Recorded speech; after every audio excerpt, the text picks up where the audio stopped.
ஒரு ராஜாவுடைய மகன் மிகவும் வியாதியா இருக்கிறான். அந்த வியாதி மரணத்துக்கு எதுவா இருக்குதாம். அந்த நேரத்துல அந்த ராஜா இயேசுவை குறித்து கேள்விப்பட்டு இயேசுவிடம் வந்து கேட்கிறார், ஆண்டவரே, என்னுடைய வீட்டுக்கு வந்து என்னுடைய மகன் வியாதியா இருக்கிறான், நீர் சுகப்படுத்தும் என்று. அதற்கு இயேசு சொல்கிறார், உன்னுடைய குமாரன் பிழைத்திருக்கிறார், நீ போகலாம் என்றார். அவரும் விசுவாசித்துக் கொண்டு போகிறார்.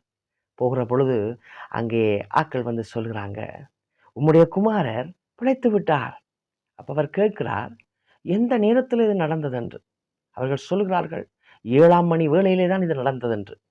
அப்போ உடனே அவர் சிந்தித்து பார்க்கிறார், இயேசு கிறிஸ்து சொன்ன வார்த்தை சொல்லப்பட்ட நேரமும் தன்னுடைய மகனுக்கு வியாதி சுகப்பட்ட நேரமும் ஒரே நேரமாயிருந்தது.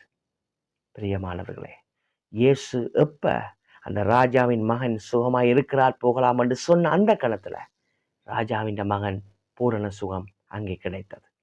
கிட்டத்தட்ட சொல்கிறார்கள் 20 மைல் தொலைவு இயேசுவுக்கும் இந்த ராஜாவுடைய மகன் இருந்த இடத்துக்கும் என்று. இதுல இருந்து தேவன் ஒரு பெரிய ஒரு சத்தியத்தை சொல்கிறார்.